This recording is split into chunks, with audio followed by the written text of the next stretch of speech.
En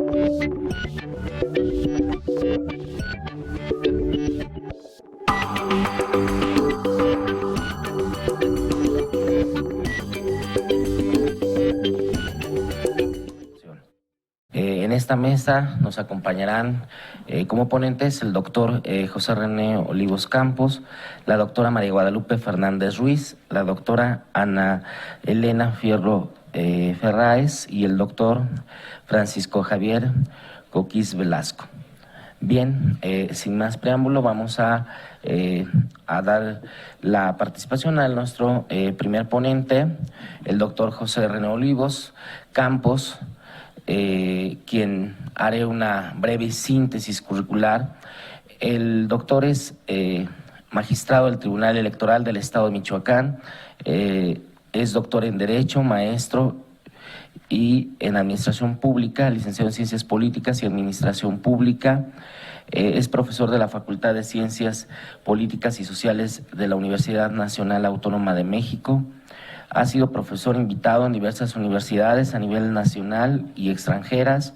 Es investigador nacional nivel 2 del Sistema Nacional de Investigadores y es autor de diversos libros, entre otros Derechos Humanos y sus Garantías, así como de artículos especializados a nivel que ha publicado a nivel internacional y nacional. Es presidente del Consejo Nacional Ejecutivo de Derecho Electoral, miembro de la Asociación de Tribunales y Salas Electorales de la República Mexicana.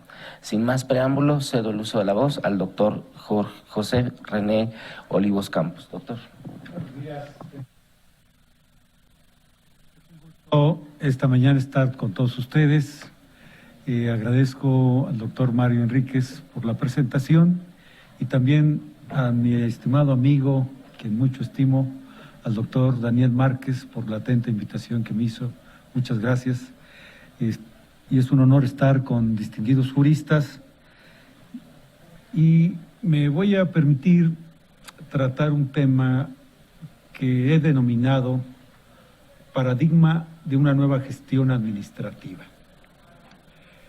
El Estado mexicano ha generado diversos paradigmas administrativos ante los imperativos políticos, económicos, sociales y un contexto mundial en cada dado.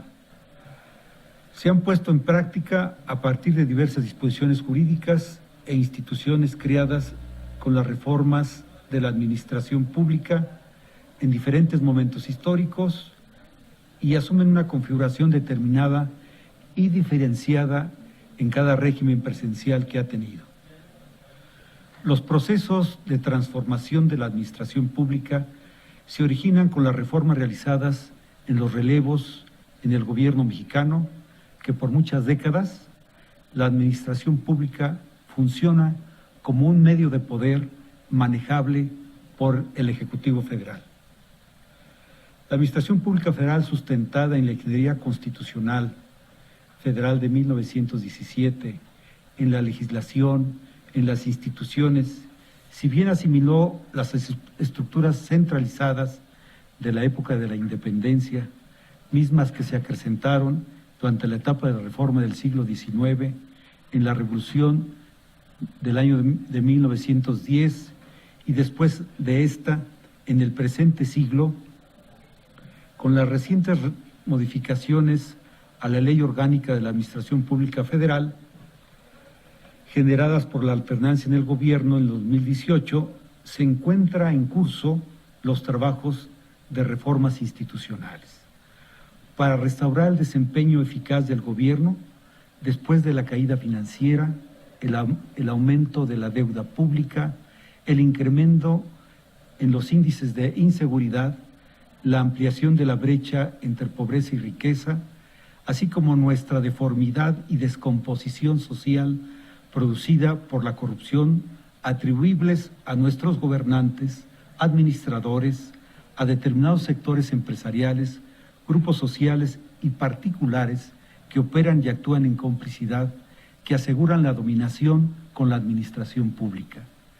Fenómenos que se conjugan en un contexto nacional y demuestran el incesante deterioro de la vida pública y la profunda crisis moral y de desconfianza de la sociedad mexicana en el desempeño probo del servicio público.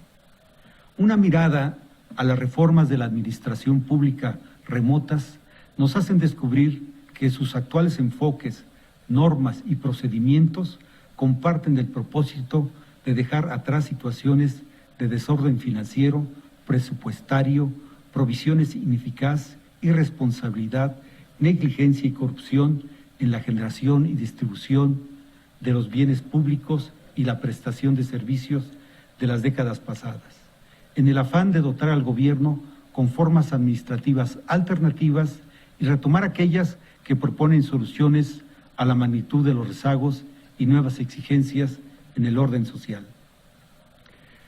De 1917 a 1982, las reformas de la Administración Pública Federal, dentro del patrón centralizado, en su forma autoritaria, respondió al modelo del Estado intervencionista, social, asistencialista y de seguridad social.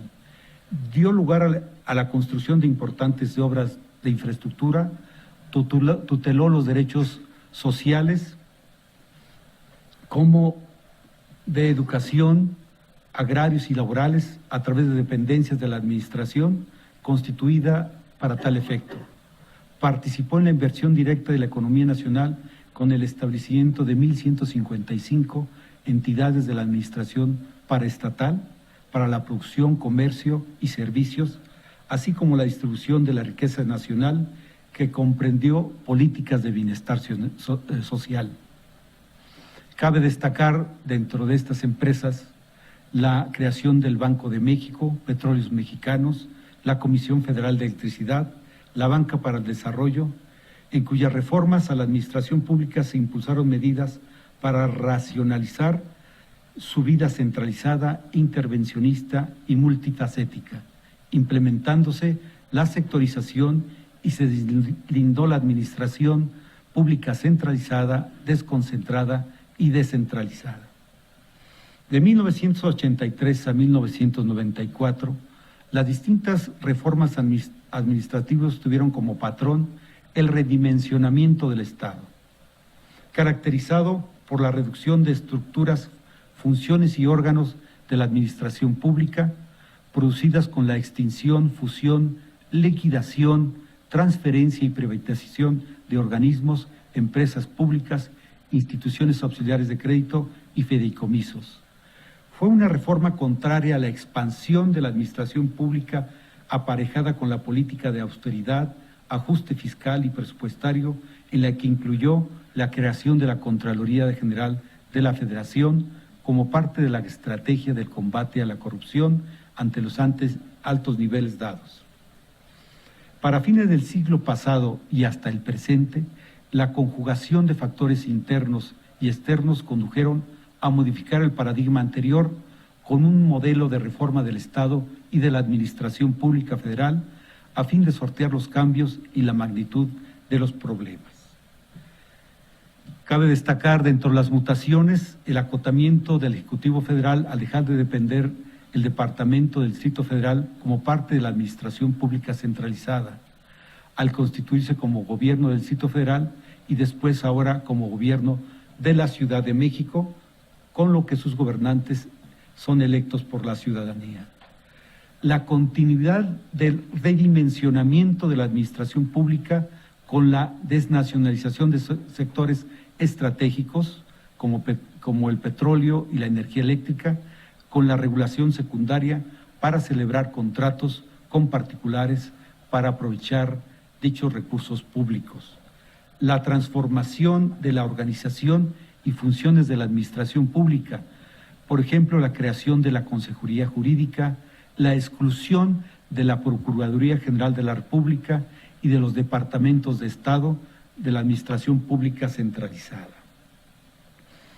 La creación de formas de organización de carácter privado, social, no gubernamentales o con la ciudadanía que realizaron funciones públicas con recursos públicos o privados o de manera conjunta, de carácter lucrativo o no, como las que se realizaron obras de infraestructura, actividades culturales, deportivas, científicas, asistenciales, de servicio público, entre otras.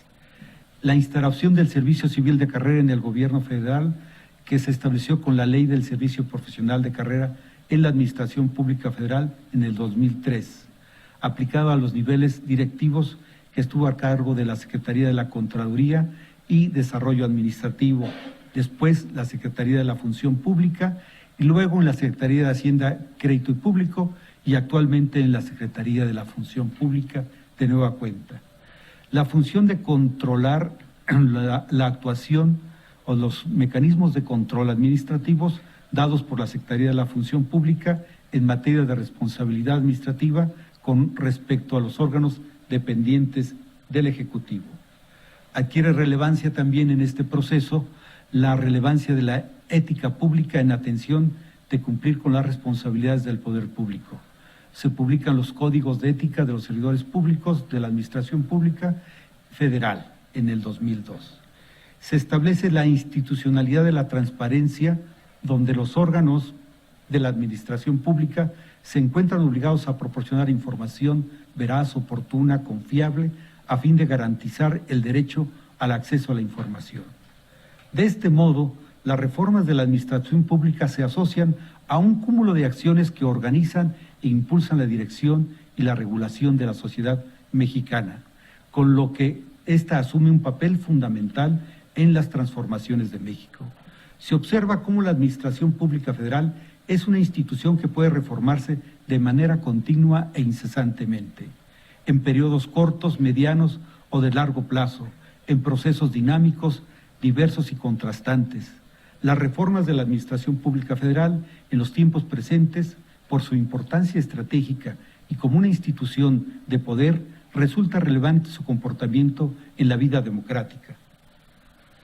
En la denominada Cuarta Transformación, la Administración Pública Federal se inscribe en una interfase, desde mi punto de vista, en la que se redefinen sus límites en la sociedad y cómo desempeñar sus responsabilidades constitucionales y legales con eficacia, así como los atolladeros a dilucidar que pudieran limitar la consolidación de un nuevo modelo administrativo en proceso de instauración. Las recientes reformas a la Administración Pública Federal, generadas en la alternancia en el gobierno, se producen en un enfoque conjugado por la existencia de postulados establecidos en la gestión pública y por los procesos administrativos implantados por el régimen presidencial actual. La reciente reforma a la Administración Pública se da en los marcos del pluralismo político, en la alternancia del gobierno, en cuanto a que el presidente cuenta con la mayoría de legisladores en el Congreso de la Unión y con las modificaciones de una ley orgánica de la Administración Pública, reorganiza a esta de forma en un marco muy centralizado. En este tenor se han creado dependencias nuevas, como la Secretaría de Seguridad y de Participación Ciudadana, el cambio de la Secretaría de Desarrollo Social por la Secretaría de Bienestar, el establecimiento de delegaciones en las entidades federativas que dependen directamente del Ejecutivo y el cambio de las oficinas de oficialías mayores por las unidades administrativas y finanzas, así como la transferencia de los órganos de control a la Secretaría de Hacienda que tenía la Secretaría de la Función Pública. Y se mantienen, como señaló bien el doctor Jorge Fernández Ruiz, los órganos reguladores, coordinadores en materia energética. Estas modificaciones de la Administración Pública se encuentran vinculadas con las reformas presupuestarias, basadas en la implantación de la política de austeridad, ajuste fiscal y presupuestario, con lo que se han establecido reducciones a diversos programas, como el de las instancias infantiles, acciones para la prevención del combate a las adicciones, a la atención de víctimas de delitos, a las dimensiones presupuestales a organismos autónomos, entre otros. Estas acciones reforzadas con una política de mejora salarial, con el aumento, por ejemplo, del salario mínimo, que hacen ajustes a las tarifas también al sector público y la reducción o cancelación de subsidios a organizaciones no gubernamentales. Se redefinen las transferencias asistenciales a la asignación directa de beneficiarios bajo ciertas reglas y procedimientos en las normas en materia administrativa. Esto tiene por base eliminar deterioros y desgastes institucionales que inhiben el desempeño fructífero de la Administración Pública Federal. Asimismo, se sostiene el sistema de Servicio Civil de Carrera a cargo de la Secretaría de la Función Pública, que convierte nuevamente en un instrumento para el logro de disponer de personal idóneo y calificado.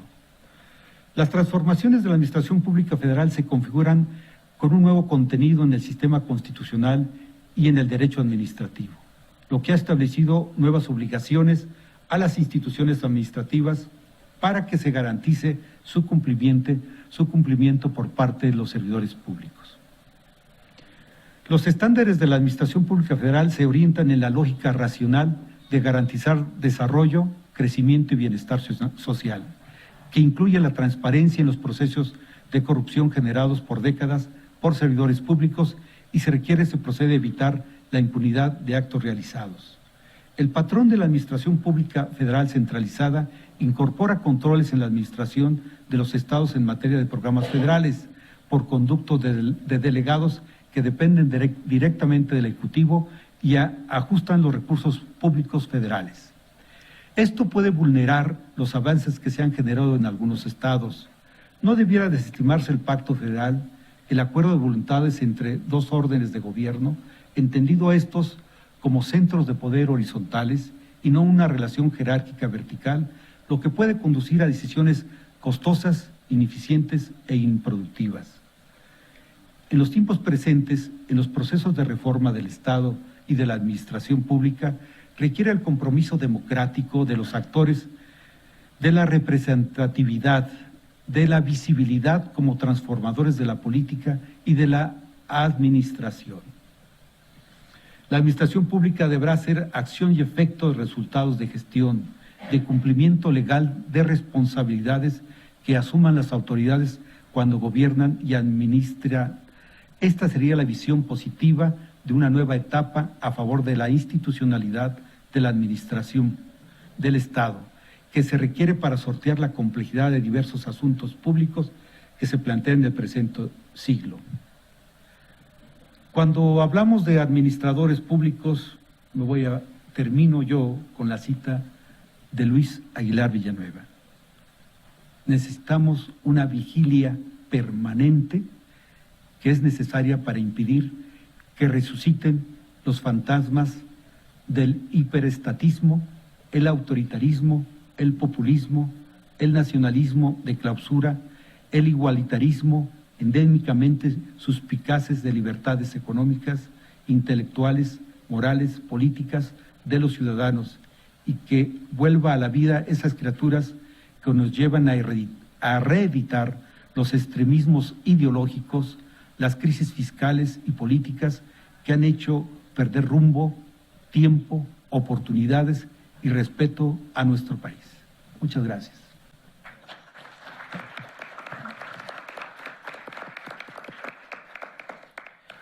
Agradecemos la participación del doctor José René Olivos Campos, que sin duda, pues nos hace una reflexión en torno a las grandes aportaciones que se han dado a lo largo de estos años a la administración pública, y desde luego, nos deja la reflexión en el sentido de que en este momento se inscribe una interfase para implementar un diseño constitucional y legal que desde luego permite un nuevo modelo de la administración pública, y que desde luego, pues esto genere sin duda procesos de reforma bajo procesos democráticos y de alta responsabilidad entre los actores que desde luego participen en ello.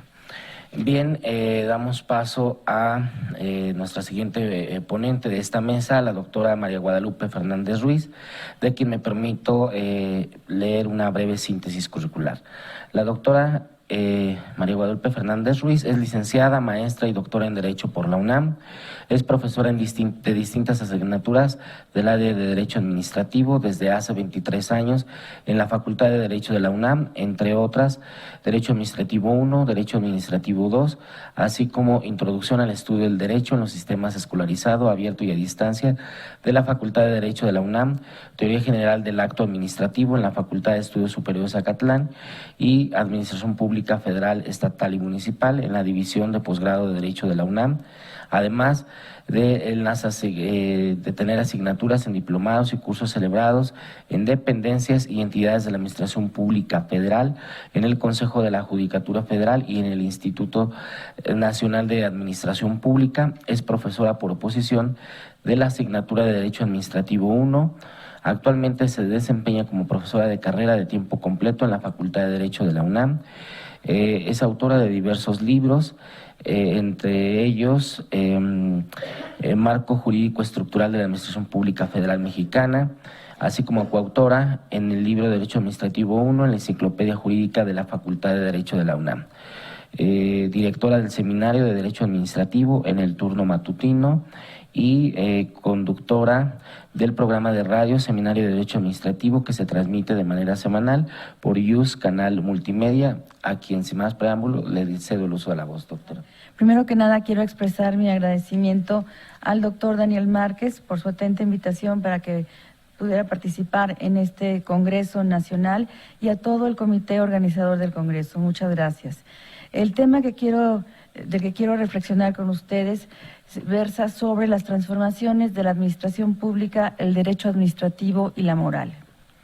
Cuando pensamos en la cuarta transformación, necesariamente nos viene a la mente que existen antes otras tres.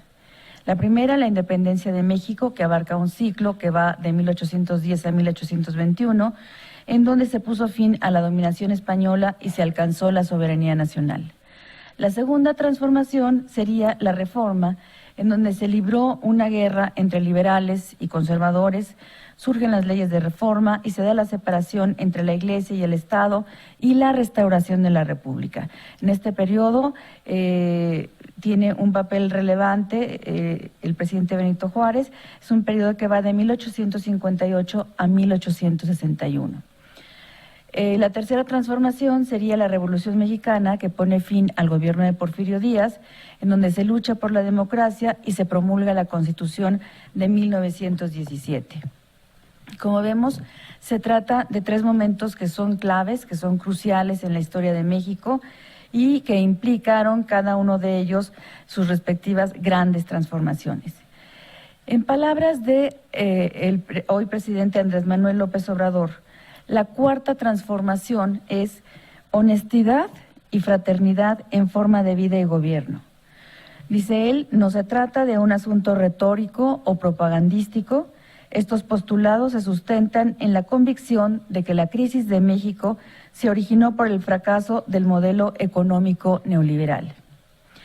Además, agrega, a partir de ahora se llevará a cabo una transformación pacífica y ordenada, pero al mismo tiempo profunda y radical, porque se acabará con la corrupción y con la impunidad que impiden el renacimiento de México.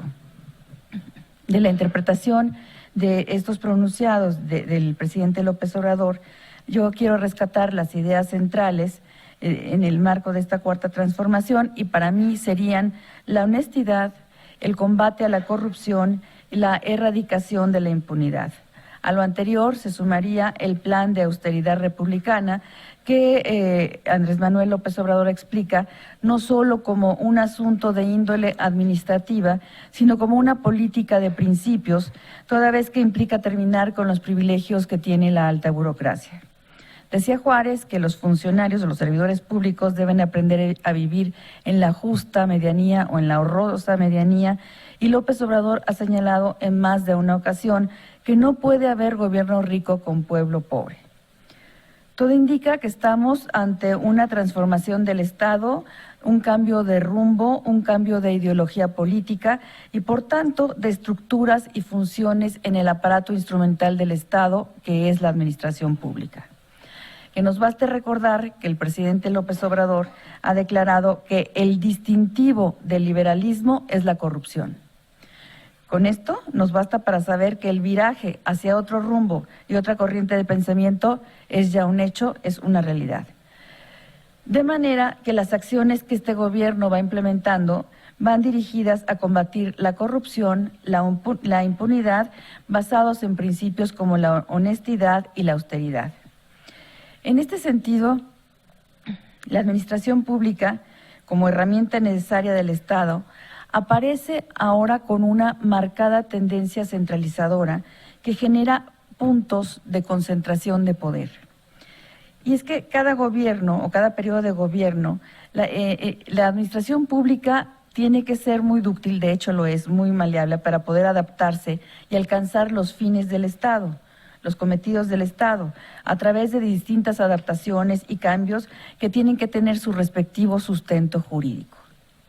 El derecho se presenta entonces bajo determinadas maneras e intenciones en función de las tendencias socioeconómicas y de las políticas imperantes para poder ir y regular las realidades existentes.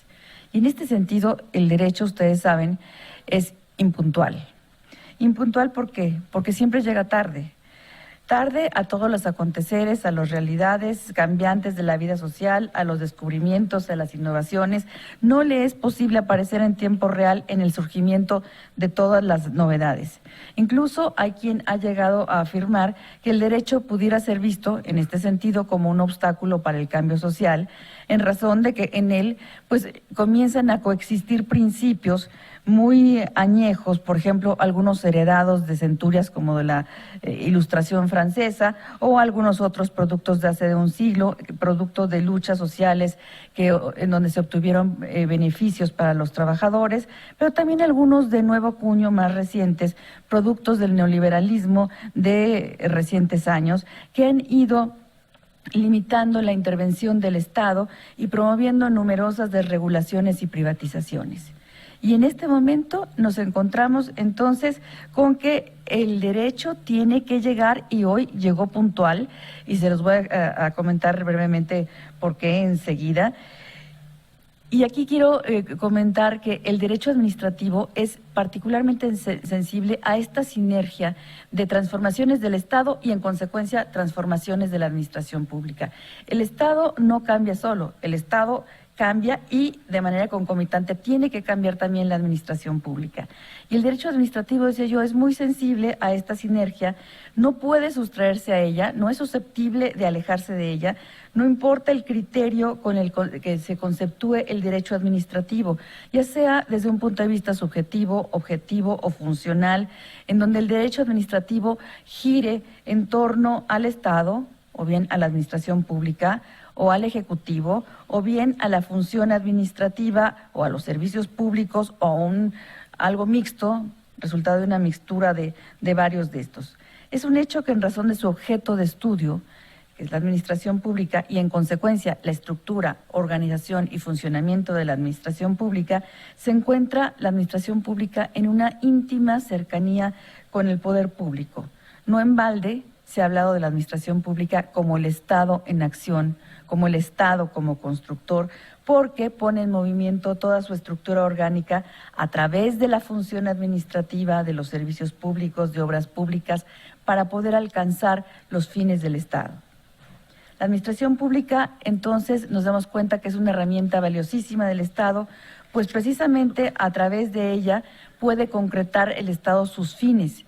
De ahí que entonces la integración, la estructura de la administración pública sea de lo más relevante en todos los gobiernos.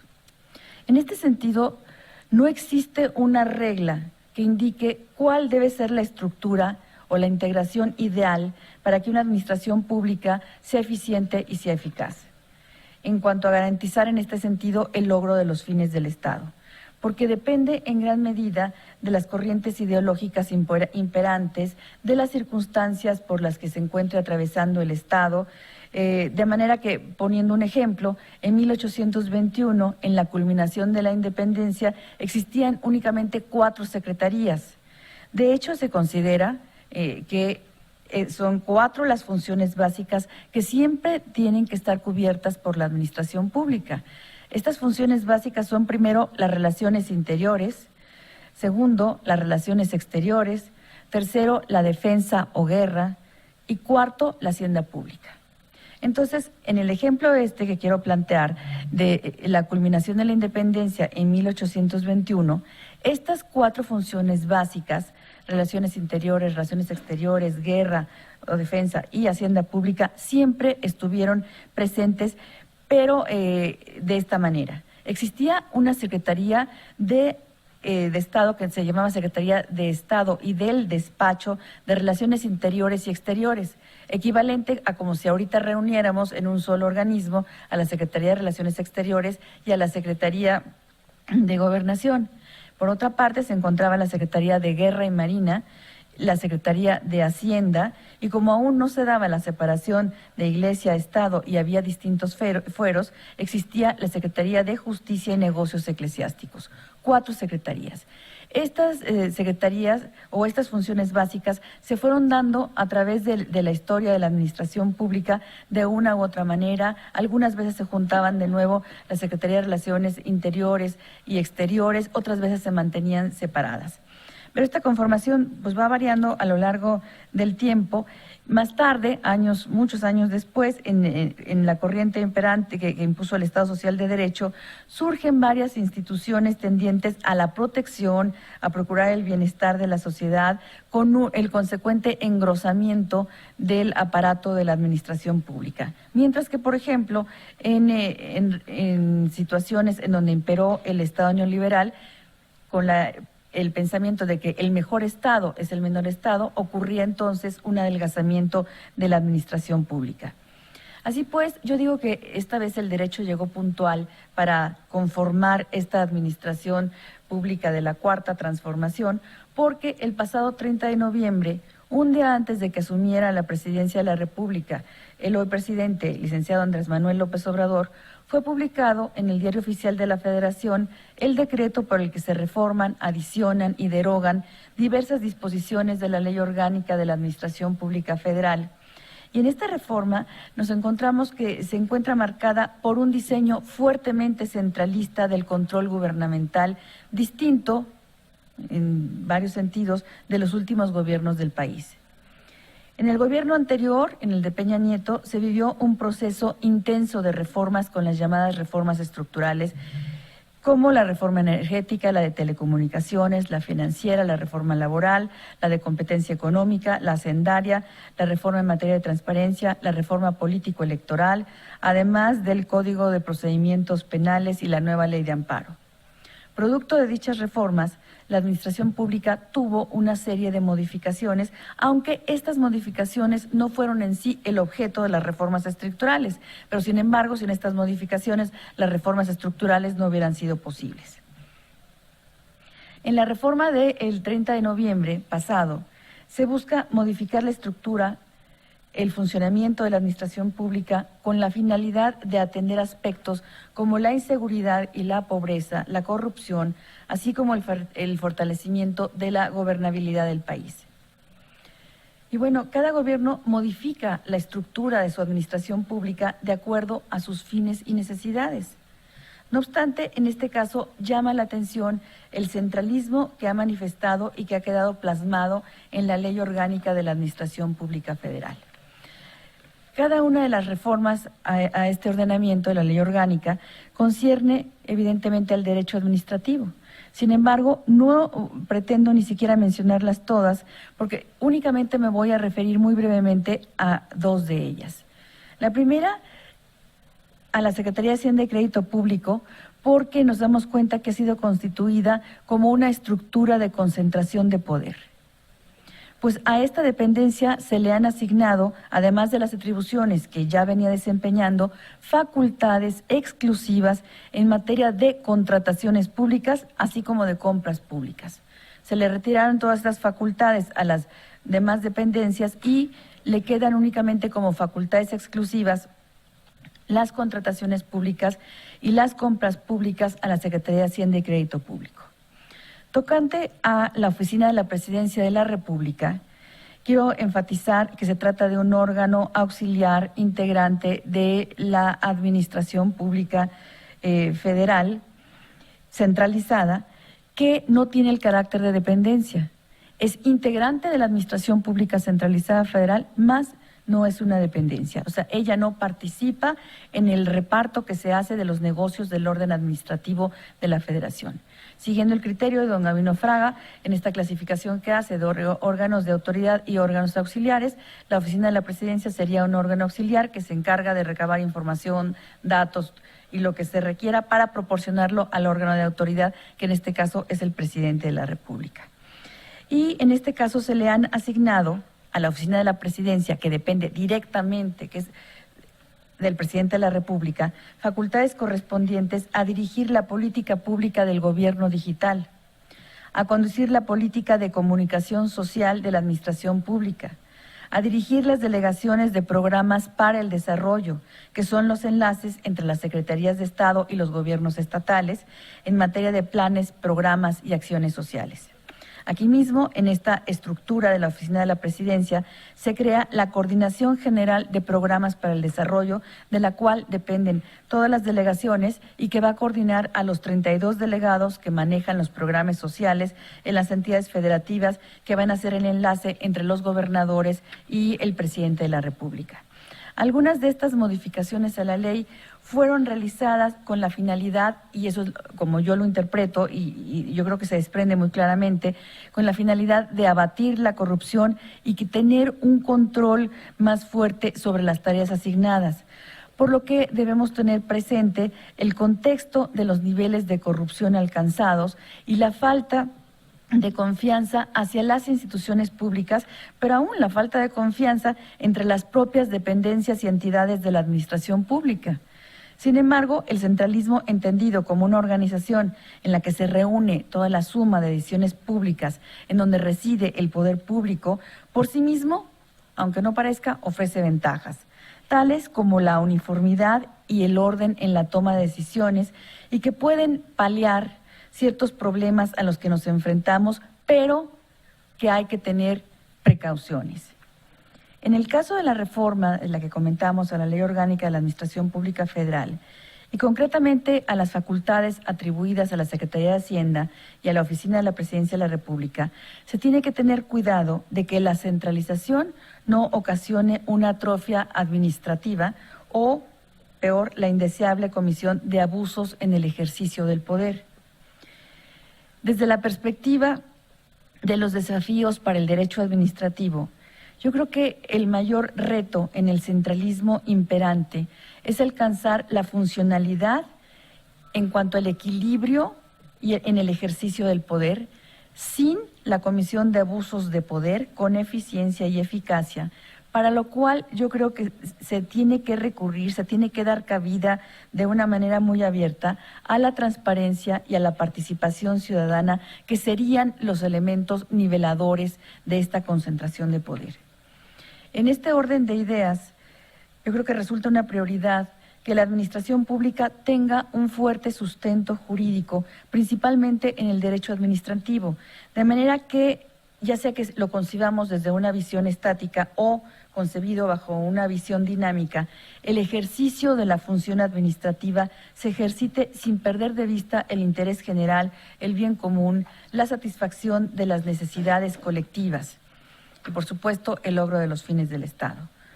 Otro elemento a comentar como paradigma de esta administración pública de la Cuarta Transformación es la emisión de la cartilla moral, que fue escrita por Alfonso Reyes hace ya varias décadas y que ahora ha sido adaptado por la Secretaría de Educación Pública.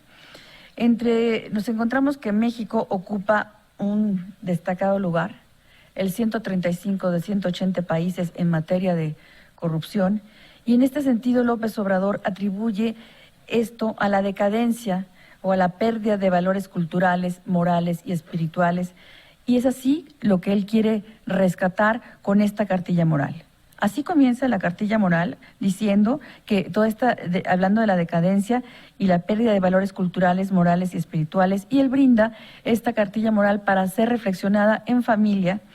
Entre otras cosas, está integrada por 14 capítulos, entre los que se habla de los respetos morales a nuestra persona, a la familia, a la sociedad, entre otros. La influencia de esta cartilla se espera que se expanda, que pueda expandir todos sus beneficios al ámbito de la administración pública de la Cuarta Transformación. Y bueno, para no agotar el tiempo, pues es todo por mi parte. Muchas gracias por su atención.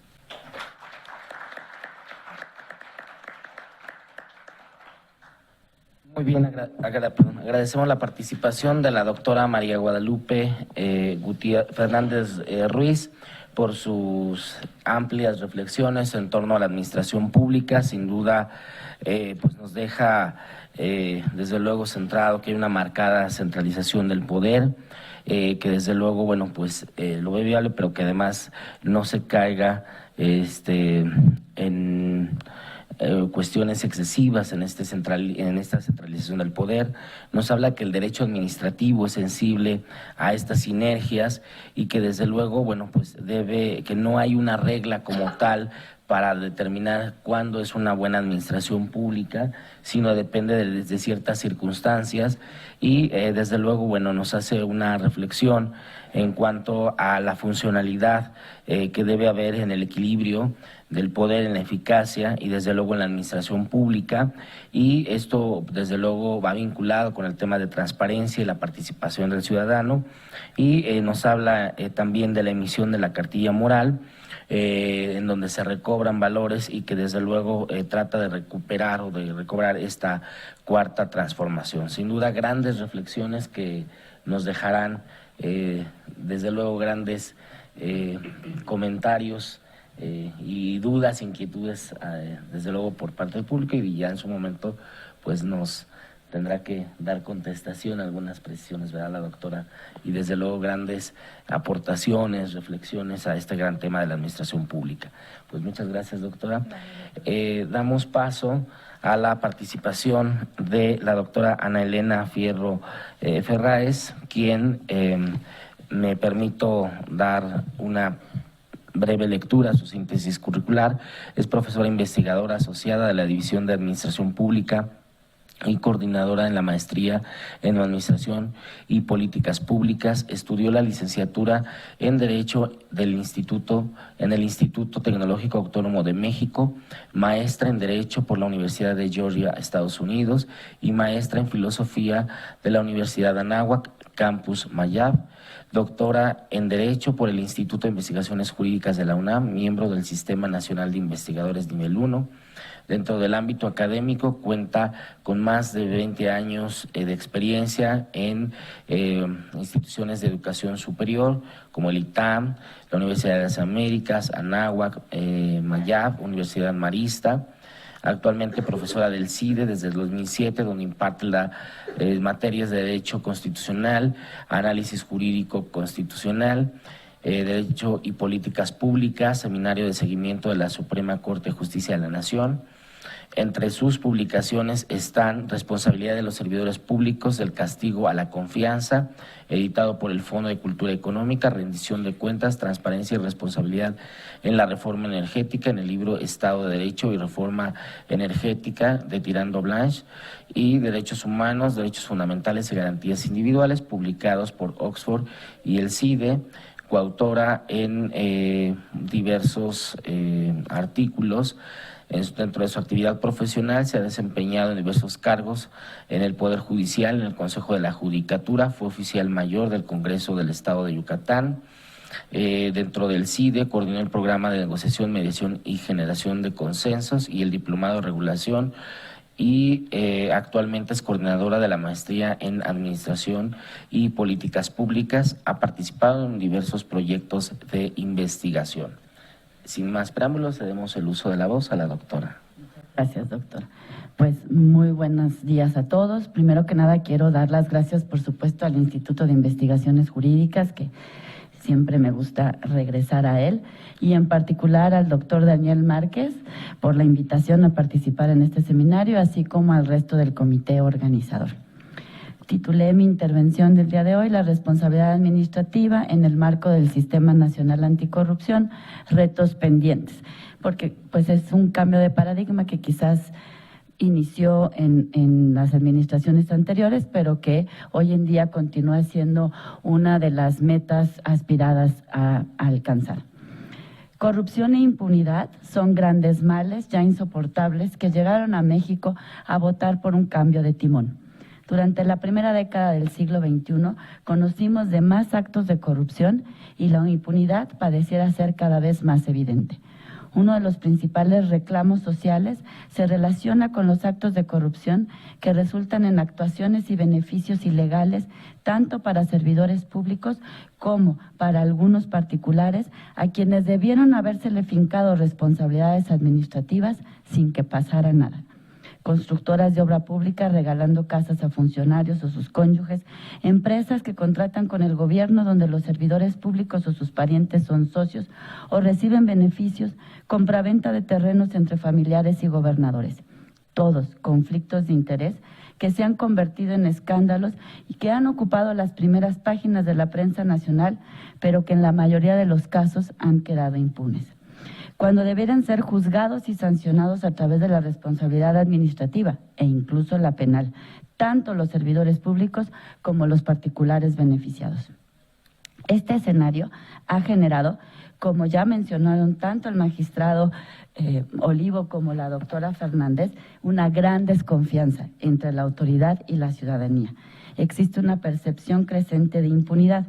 Simplemente Transparencia Internacional, en su última encuesta sobre soborno en América Latina y el Caribe, señala que en México más de la mitad de los encuestados habían admitido haber pagado al menos un soborno el año anterior. En este escenario, uno de los aspectos que más ha preocupado son beneficios ilegales que reciben los servidores públicos, alejándose de la normatividad y, sobre todo, en detrimento del interés público.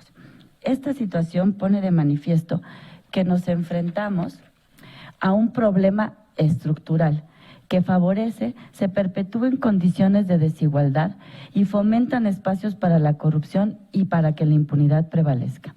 Hay un ámbito de impunidad donde las reglas informales derivadas de la lealtad a líderes, clientelas y compadrazgos resultan más eficaces que las normas jurídicas para el desarrollo y operación de los órganos públicos y sus transacciones con los particulares.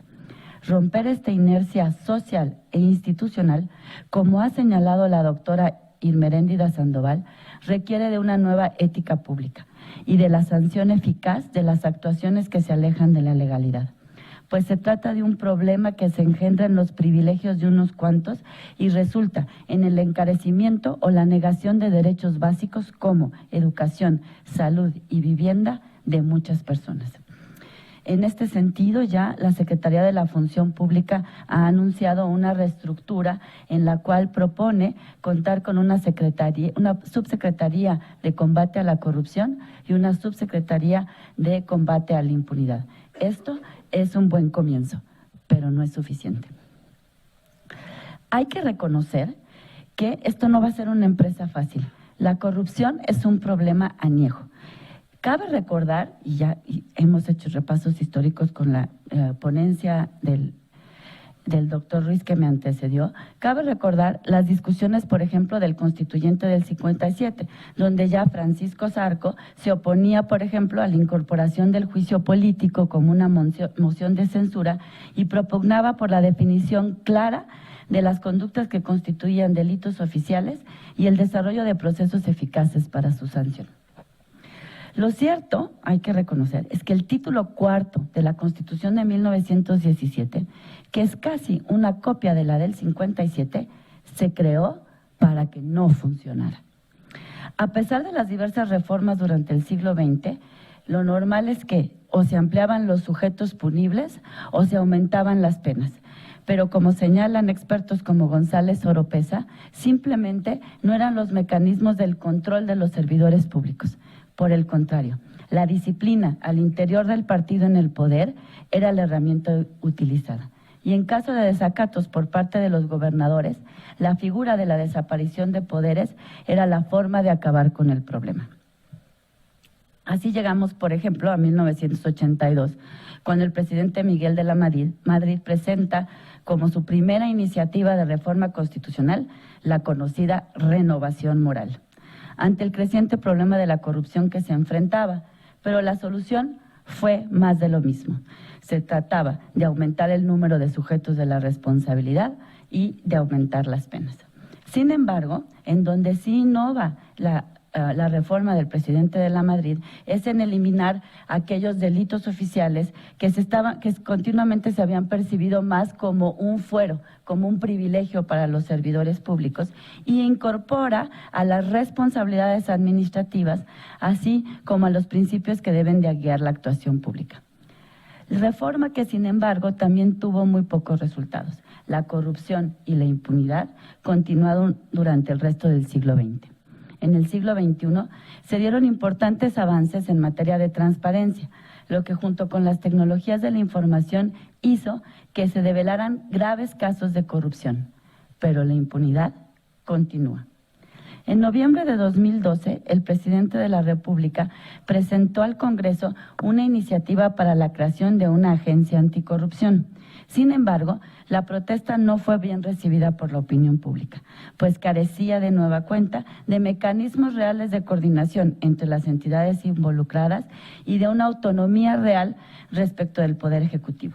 De modo que la iniciativa quedó congelada en el Congreso durante casi 2 años.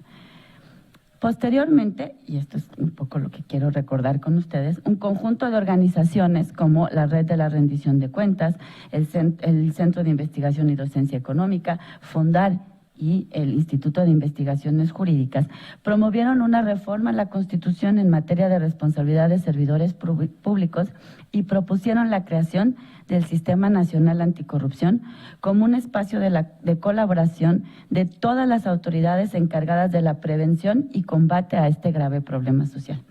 Este movimiento encontró apoyo en diversos grupos dentro del Poder Legislativo, en donde los partidos presentaron iniciativas sobre este problema. Iniciando 2015, la Comisión Permanente de Estudios Constitucionales de la Cámara de Diputados presentó un dictamen que recogía las iniciativas analizadas tanto en el Senado como en la Cámara de Diputados, desde 2012 hasta febrero de 2015, lo que se tradujo en la reforma del título cuarto constitucional relativo a la responsabilidad de los servidores públicos y los particulares, además de los artículos 73 y 79 constitucionales. Esta reforma marcaría el inicio de un movimiento ciudadano sin precedente en México, que conjuntó a instituciones académicas, organizaciones de empresarios y a la sociedad civil decididas a lograr una transformación en la manera de entender y combatir la corrupción en México. Dichos actores encabezaron las negociaciones para lograr la aprobación por parte de las entidades federativas de la reforma constitucional. Se realizó este movimiento, si ustedes recuerdan, que se llamaba la Ley 3 de 3, en el que se recabaron firmas en todo el país para promover tanto que se concretara la reforma constitucional como la reforma de más de 15 leyes necesarias o la creación como la Ley General de Responsabilidades para que todo el sistema se implementara. El dictamen de la reforma constitucional presentado al Pleno del Senado destaca la preocupación por fortalecer los mecanismos de prevención y combate de los actos ilegales que derivan en responsabilidades administrativas. En el dictamen se propuso facultar al Congreso de la Unión para emitir una Ley General de Responsabilidades, de manera que el uso de los recursos públicos federales, las causales de responsabilidad y los procedimientos de sanción fueran regulados de la misma manera en todo el país. En el artículo 73 reformado se señala que esta ley general deberá distribuir las competencias entre los órganos de gobierno, establecer las responsabilidades administrativas de los servidores públicos, sus obligaciones, las sanciones aplicables por actos u omisiones en que estos incurran y las que correspondan a los particulares vinculados mediante la identificación de las faltas administrativas graves y los procedimientos para su aplicación.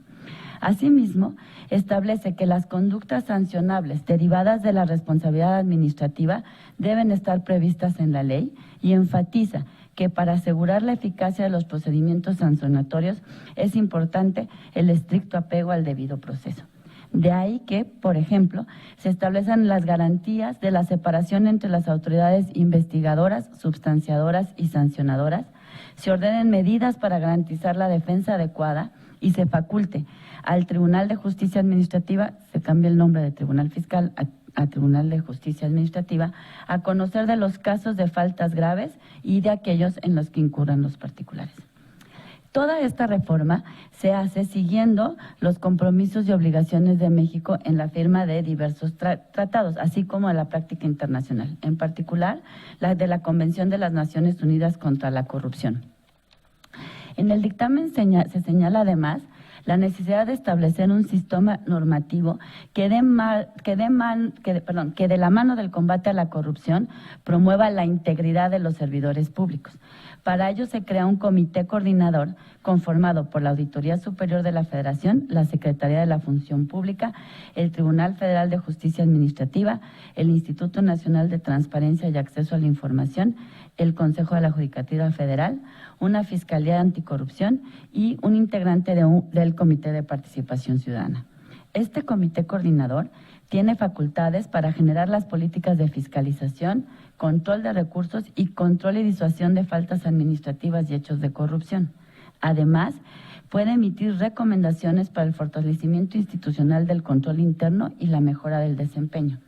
La creación de este comité coordinador sienta las bases conforme al artículo 6 de la Convención de las Naciones Unidas para el Combate a la Corrupción, para crear órganos que coordinen la política de combate a la corrupción y a los que se debe garantizar la adecuada independencia y los recursos necesarios para llevar a cabo su labor.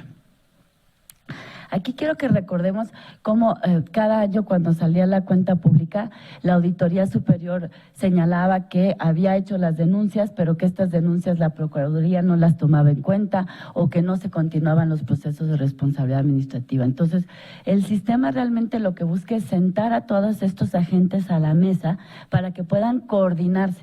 Dice el profesor Merino siempre que lo que pasaba es que la tubería estaba rota y que lo que necesitamos es una fontanería que logre que la información corra para que efectivamente puedan combatirse estos problemas.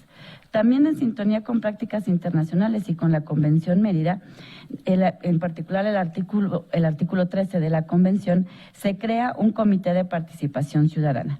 Este comité está integrado por 5 ciudadanos destacados por su contribución en materia de rendición de cuentas, transparencia y combate a la corrupción.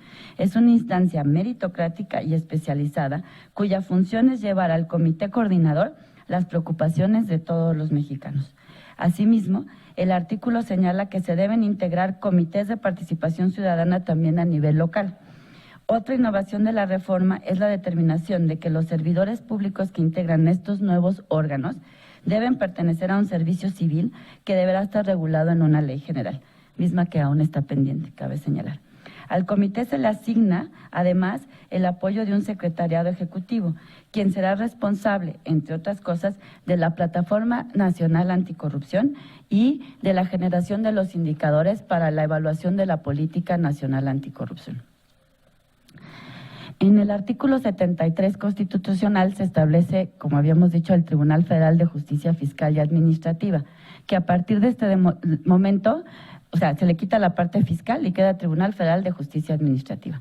Además, se le otorga la facultad de conocer, juzgar y sancionar las faltas administrativas graves de los servidores públicos federales y de los particulares involucrados, incluyendo las ilegalidades derivadas de la responsabilidad administrativa y del resarcimiento de daños y perjuicios.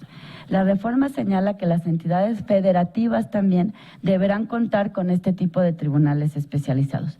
Hoy en día solamente falta el estado de Chihuahua, que aún tiene estas facultades atribuidas a la quinta sala del Tribunal Superior. En todas las demás entidades ya se tiene un tribunal de justicia administrativa. Uno de los problemas principales detectados en el esquema de responsabilidades previo era que los órganos que investigaban irregularidades también las sancionaban. Tanto en el caso de las auditorías superiores como de la Secretaría de la Función Pública o las Contralorías, esta situación en muchas ocasiones provocaba que la autoridad se constituyera en juez y parte, lo que resultaba en violaciones al debido proceso. Y incluso recuerden cómo siempre señalan, es que se le concedió un amparo al servidor público y ya salió, ¿no? Y los jueces son los que perdonan a los servidores públicos. Pues en realidad, no, yo le digo siempre a mis estudiantes, aunque no nos gusten los servidores públicos, pues también somos personas y tenemos derechos humanos, entre ellos el derecho al debido proceso. Entonces creo que este es también uno de los aciertos. Asimismo, otro de los aciertos fue adoptar medidas que garantizaran el adecuado procesamiento de las faltas administrativas, tanto las graves ante el tribunal como las leves en el OIC. En el caso específico de las responsabilidades administrativas, la Ley General regula mecanismos de denuncia, de protección de informantes, distingue las facultades de investigación, substanciación y sanción, establece garantías de defensa de los acusados, como por ejemplo contar con un defensor de oficio, recibir copia íntegra de la investigación. Además, existen mecanismos de detección y prevención, como son las declaraciones de intereses, de conflicto y patrimoniales, y los análisis de evolución patrimonial. Ahora bien, la parte sencilla fue esta: crear las leyes, reformar la Constitución, crear las leyes generales. Pero hoy lo que enfrentamos es el gran reto de la implementación. Lo primero a reconocer es que las inercias y rutinas burocráticas son muy difíciles de cambiar, en particular en estos temas, pues como señala el doctor Arellano, la administración de botín y los cotos de poder que durante tantos años se han generado difícilmente cederán sus prerrogativas. Además, análisis realizados ya a la Ley General de Responsabilidades, como los hechos por el doctor Daniel Márquez, muestran ya importantes obstáculos o áreas que requerirán de interpretación puntual para lograr que el sistema y el combate a la corrupción vía la responsabilidad administrativa sea una realidad. Déjenme compartir con ustedes algunas de estas preocupaciones. Primero, parece no existir una claridad, y esto es una cuestión de implementación, no de la ley, entre que exista una declaración de intereses y que una persona tenga un conflicto de interés. Ayer mismo se decía que cómo era posible que el padre de la secretaria del Trabajo fuera un laboralista muy destacado, un sindicalista muy destacado, y que cómo era esto posible. Pues no, ahí no hay un conflicto de interés. No, hay un conflicto de interés el día que la secretaria beneficie en una decisión en lugar del interés público a su padre, pero mientras esto no suceda no hay un conflicto. Sin embargo, esta distinción cuesta mucho trabajo, aún al interior, por ejemplo, de la Secretaría de la Función Pública o de la Contraloría.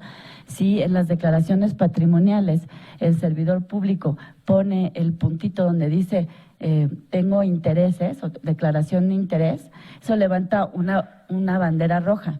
Todos tenemos intereses, ninguno somos ermitaños en cuevas. Entonces creo que ahí tenemos un problema muy interesante a resolver. ¿Qué pasa con el análisis de la evolución patrimonial? Este es uno de los grandes retos. ¿Cómo hacemos estos análisis? Existen muchas dudas respecto al alcance que debe darse a la Ley General sobre esta materia. Hay que tener en cuenta además que, por ejemplo, en 2018 se recibió la Secretaría de la Función Pública a nivel federal 216,000 declaraciones patrimoniales. Dada la reforma en donde todo servidor público tiene que presentar declaración patrimonial, para 2019 se espera que reciba más de 2 millones de declaraciones patrimoniales. Si no dotamos de los recursos para hacer el análisis, pues esto va a resultar en una pérdida de tiempo. Respecto de la conexión de los procedimientos de auditoría y evolución patrimonial, existe no hay claro, todavía no se tiene claro al interior de las Contralorías y de la Función Pública cómo llevar las irregularidades que se encuentran en las auditorías internas hacia un procedimiento de responsabilidad administrativa. Además, el programa de análisis de evolución patrimonial, si bien la Ley General señala que es aleatorio, ello debería de interpretarse en el sentido de generar un programa identificando áreas de riesgo y patrones.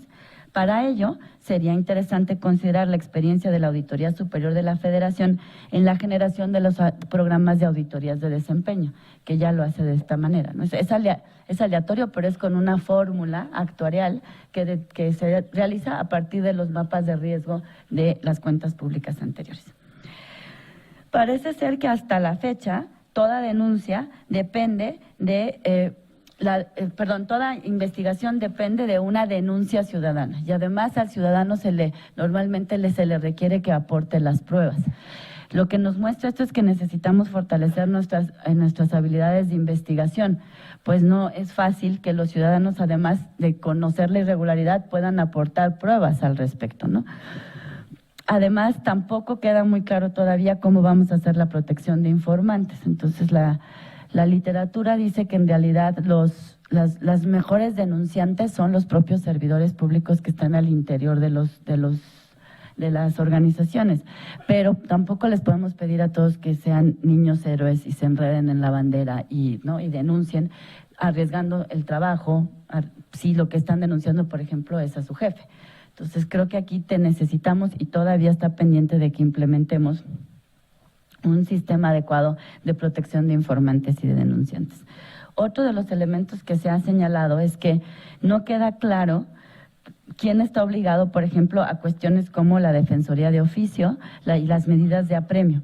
O sea, la Ley General de Responsabilidades establece que a todo servidor público denunciado se le debe de proporcionar un defensor, pero no dice quién es la autoridad obligada a darle el defensor. Entonces, aquí de nuevo, y esto implica, por supuesto, mayores recursos que asignar. Por ejemplo, el artículo, otra de las cuestiones que no queda claro, hagan de cuenta, el artículo 189 de la ley señala que los tribunales, los OICES y la Secretaría de la Función podrán colaborar para llevar a cabo las notificaciones en las investigaciones, pero pues no dice quién los va a notificar. Las ambigüedades que existen sobre a quién corresponde contar con el personal y los recursos para resolver estos problemas hace que las investigaciones no estén fluyendo. Tampoco queda claro en la ley quiénes son las autoridades responsables de ejecutar las medidas de apremio que ordenen las autoridades investigadoras, lo que puede traducirse en prácticas ineficaces que atentan contra el objetivo del sistema. Sobre todo cuando estableces cuestiones como, por ejemplo, la suspensión temporal en el cargo, porque pues el servidor público no está trabajando en la Secretaría de la Función Pública normalmente, ¿no? Entonces, aquí de nuevo tenemos otro, digamos, reto en la implementación. Y sobre todo aquí lo que hay que poner poner de relieve es que todos estos problemas de interpretación de la ley, en realidad para eso se creó el sistema nacional, ¿no? Para llevarlas a ese comité coordinador y que entonces las autoridades ahí mismo se pudieran poner de acuerdo en cómo hacer eficaz esto. Además de, claro, de la interpretación posterior que pudieran dar los tribunales, con la que ya podríamos sentar cuál sería el alcance correcto de cada uno de estos, ¿no?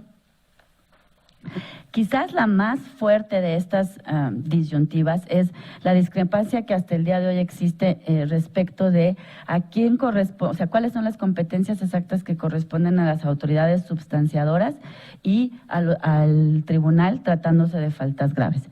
Dado que el desahogo de pruebas se regula dentro de la ley general en los mismos apartados, por ejemplo, tanto para el caso de las faltas graves como no graves, no queda del todo claro a quién corresponde esta etapa del proceso. Parece haber discrepancias sobre este aspecto entre el tribunal, la auditoría y la secretaría. Otro ejemplo, en el caso de la prescripción de las faltas, también existe una discrepancia en la ley, puesto que el artículo 74 señala que ésta se interrumpe con la clasificación de la falta que corresponde a la autoridad investigadora, mientras que en el artículo 113 se señala que la interrupción se da con la admisión del informe de presunta responsabilidad administrativa. Por lo que será necesario de nueva cuenta una interpretación de los tribunales que defina con claridad el momento procesal de la interrupción a fin de garantizar el debido proceso. Lo mismo sucede, por ejemplo, con medidas cautelares establecidas en los artículos 123 y 124 de la ley. Existe una preocupación sobre a quién le corresponderá a ejecutar estas medidas cautelares. Otra de las cosas que nos preocupan a quienes hemos estado estudiando este tema es cómo quedó regulada la responsabilidad resarcitoria, por ejemplo. El procedimiento previsto en el artículo 50 de la Ley General sobre la devolución de recursos, no queda claro si se trata solo de una sanción o en realidad se refiere a la responsabilidad resarcitoria, la que debiera ser resuelta en un procedimiento por separado como lo mandata la Constitución. Si no se procediera de esta manera, pueden existir violaciones al debido proceso que resultarían en la nulidad de estos procedimientos. Esta confusión sobre la naturaleza y los alcances de la responsabilidad resarcitoria corre el riesgo adicional de generar un trato desigual, puesto que en el marco, por ejemplo, de la regulación de la Auditoría Superior de la Federación, sí está claramente establecido en la Ley de Fiscalización y Rendición de Cuentas, que el fincamiento y procesamiento de esta responsabilidad se lleva por cuerda separada, mientras que en la Ley General pareciera ser simplemente una sanción imputable al final de la responsabilidad administrativa. De nueva cuenta, aquí creo que tenemos que recalcar que justamente el Sistema Nacional se creó con la idea de coordinar la interpretación de la ley. Y esto es especialmente importante cuando nos ponemos a analizar que la Ley General de Responsabilidades va a ser aplicada y sobre todo reglamentada a través de lineamientos o de acuerdos por distintas instituciones. Una misma ley está reglamentada por la Auditoría Superior de la Federación, por la Secretaría de la Función Pública y casi la mitad de las entidades federativas que han decidido aplicar directamente la ley. Si no se coordinan en cuál es la interpretación y alcance que debe darse a esta ley, atendiendo también o en conjunción con los tribunales, lo que va a suceder es que vamos a empezar de nueva cuenta a decir, híjoles, que están amparando a servidores públicos corruptos y no los están sancionando, prevaleciendo la impunidad. El Sistema Nacional se creó por una demanda ciudadana que logró una amplia consulta y consenso. Su objetivo principal fue lograr una instancia de coordinación entre autoridades para el eficaz combate a la corrupción y la impunidad. Es importante utilizar esta instancia para asegurar que los procedimientos de responsabilidad administrativa se lleven a cabo con total respeto al debido proceso y de manera eficaz. Se lo debemos a las y los mexicanos que votaron por terminar con este problema estructural que perpetúa privilegios y niega derechos fundamentales a un gran número de personas. Se necesita este sistema para acabar con la impunidad, para que podamos volver a confiar en nuestras instituciones y nuestras autoridades. Muchas gracias.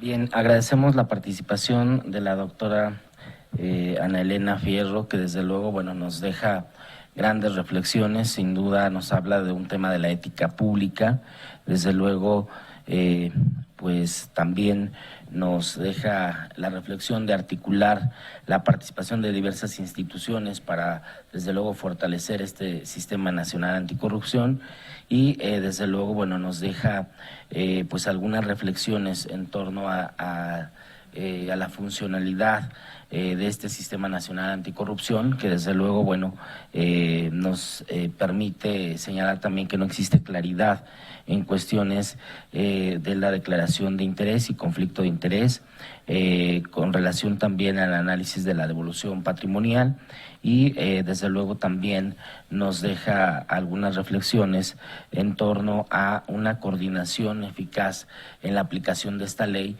pues desde luego para implementar de manera eficaz este Sistema Nacional Anticorrupción. Pues bien, agradecemos su participación, doctora, y damos paso a la participación del doctor Francisco Javier Coquis Velasco, quien daré lectura de una breve síntesis curricular. Él es titular del órgano interno de control. Dentro de su formación académica es licenciado, maestro en Administración Pública y doctor en Derecho, doctor en Ciencias Económicas, Empresariales y Jurídicas. Dentro de su experiencia profesional ha sido director del Instituto Internacional de Derecho Administrativo, académico del Instituto de Investigaciones Jurídicas de la Universidad Nacional Autónoma de México. Desde 2007 es profesor de Derecho Administrativo y de Práctica Forense de Derecho Administrativo en la Facultad de Derecho de la UNAM. Desde 2013 es profesor de Servicios Públicos, Bienes y Patrimonio del Estado, de la Administración Pública Federal, Estatal y Municipal, de Responsabilidad de Servidores Públicos, Procesos y Procedimientos seguidos ante la Profeco y la Conducef, entre otras materias de la División de Estudios de Posgrado de la Facultad de Derecho de la Universidad Nacional Autónoma de México. Ha participado en múltiples proyectos de investigación, entre los que destacan revisión a la norma oficial 12, mejoras a la política de telecomunicaciones, reingeniería de la ley del ISSSTE, proyecto de código agroalimentario, evaluación de políticas educativas en México, evaluación del nuevo sistema penal acusatorio, nueva Ley General de Bienes Nacionales. Entre sus publicaciones está Derecho Urbanístico Mexicano, publicado por el Instituto de Investigaciones Jurídicas, Derecho Administrativo, el Derecho Urbanístico como rama del Derecho Administrativo. Entre otras distinciones, es miembro del claustro docente del doctorado en Derecho de Posgrado de la Universidad La Salle y miembro del Sistema Nacional de Investigadores. Ha recibido reconocimientos por parte de la UNAM con el PRI de. Sin más preámbulos, cedemos el uso de la voz al doctor. Muchas gracias por la presentación. Buenas tardes a todos. Primero que nada, pues quiero agradecer a los organizadores de este evento, empezando por el doctor Daniel Márquez, querido amigo, desde hace muchos años, por esta invitación y por la idea de organizar este evento académico de tal trascendencia. Por supuesto también al doctor Francisco Ibarra Palafox, la doctora Pastora Melgar, el doctor John Ackerman y el doctor Jaime Cárdenas. Pero también quiero aprovechar este momento para agradecer a alguien que de manera muy entusiasta siempre ha colaborado en la organización de estos eventos académicos y que sin duda su participación es fundamental. A la licenciada Gabriela Rodríguez, que se encuentra por ahí atrás. Por supuesto, muchas gracias, Gaby, por todo el apoyo que siempre nos has brindado en todos estos años. Por supuesto, agradecer a todos ustedes que se encuentran aquí. Voy a tratar de ser lo más ágil posible, lo más dinámico que se pueda para tratar de cerrar esta mesa pues de una buena forma. Y pues a todos nuestros amigos que en estas fechas ahora nos siguen por redes sociales y todos los medios electrónicos a la distancia. Por supuesto, un saludo a todos y agradecimiento por la atención que le prestan a estos eventos que se organizan en el Instituto de Investigaciones Jurídicas, casa de todos nosotros. El tema del que voy a hablar me parece que ha quedado de manera o encajará de manera muy adecuada en el desarrollo de esta mesa. Hemos escuchado 3 disertaciones extraordinarias de 3 grandes profesores en donde se ha hablado de la parte general de estos, este momento que vive la administración pública mexicana, estos paradigmas a los que nos enfrentamos o que estamos empezando a vivir. Y ahora yo quiero platicar de un tema un poco más ya particular, el tema de los retos que implica realizar esa cuarta transformación. Los retos son de una connotación diversa y por supuesto todos tienen igual de importancia. Señalar que en términos de la administración pública, esto impacta de manera igual tanto a la parte estática como a la parte dinámica, recordando aquella definición de administración pública que nos ha enseñado don Jorge Fernández Ruiz. Tenemos esa gran división de la administración pública, la parte dinámica y la parte estática. Considerando esa parte estática, toda la estructura orgánica, toda la parte organizacional de la administración pública que tenemos en los distintos órganos, en las distintas secretarías de las que ya se habló aquí hace algún momento de manera detallada, incluso de muchas de ellas. La parte dinámica corresponde a todos esos procesos que realizamos en virtud del mandato de la norma, desde la Constitución, que también aquí ya se refirió, la ley orgánica, como bien nos explicó don Jorge Fernández Ruiz, y demás disposiciones de carácter normativo que agrupan toda la legislación que hace posible el actuar de la administración pública. ¿Quién realiza esa actuación o quienes ejecutan esos procedimientos? Son obviamente los servidores públicos, los funcionarios públicos que materializan todas estas actividades.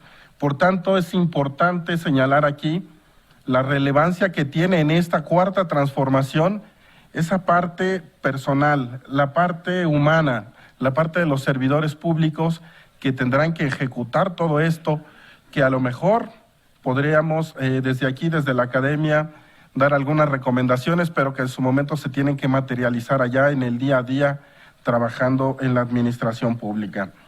es importante señalar que estos grandes retos implicarán que los equipos de trabajo que actualmente están conformados están dispuestos a trabajar en esquemas diferentes de organización, en esquemas diferentes de competencias e incluso, como señalaba la doctora hace algún momento, en esquemas de responsabilidades que hoy ya se están ejecutando de manera distinta con la nueva ley de responsabilidades administrativas.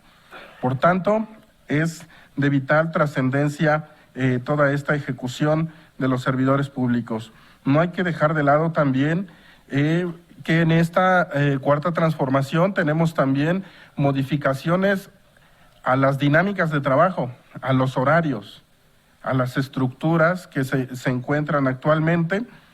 Ha hablado de manera muy enfática el presidente Andrés Manuel López Obrador de la reestructura en todo el gobierno federal.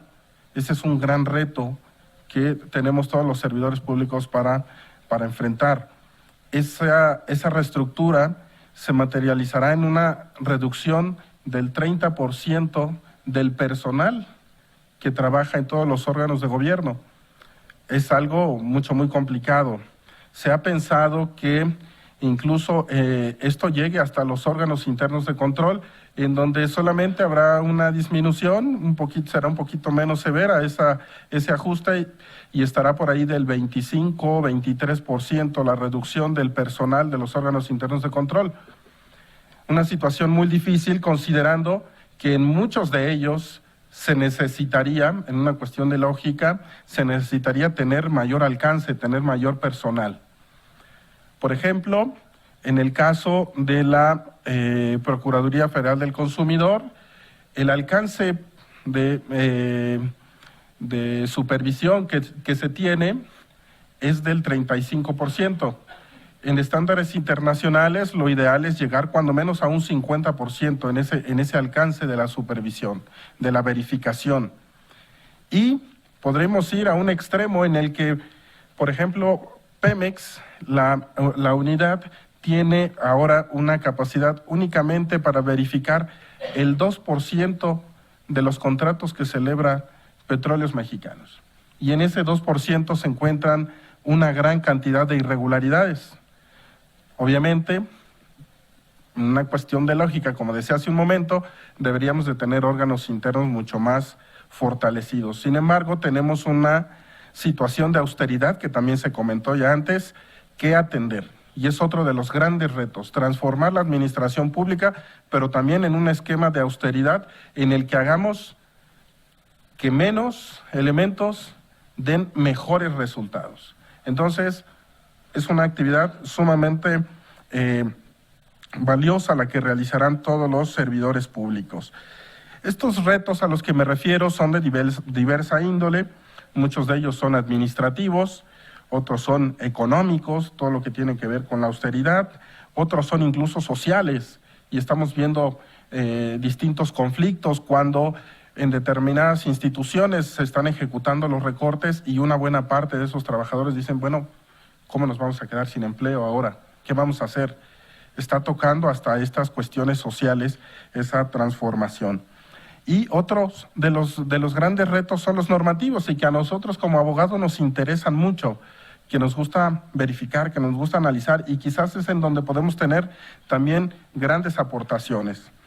Es indispensable, hemos escuchado ya las distintas reformas que se vienen dando, pero es indispensable que el marco de regulación, el marco normativo de actuación de la administración pública de manera muy pronta se actualice, se tenga ya acorde con las nuevas necesidades de esta administración pública, porque hoy día nos estamos enfrentando a situaciones muy complejas en donde la política del Ejecutivo Federal está en un sentido, sin embargo, la ley nos señala otra. Entonces, los servidores públicos ahora están en un dilema. La instrucción del señor presidente es, por ejemplo, en materia de verificación de consumo, no salir a hacer verificaciones, solamente atender aquellas que derivan de denuncias o de quejas.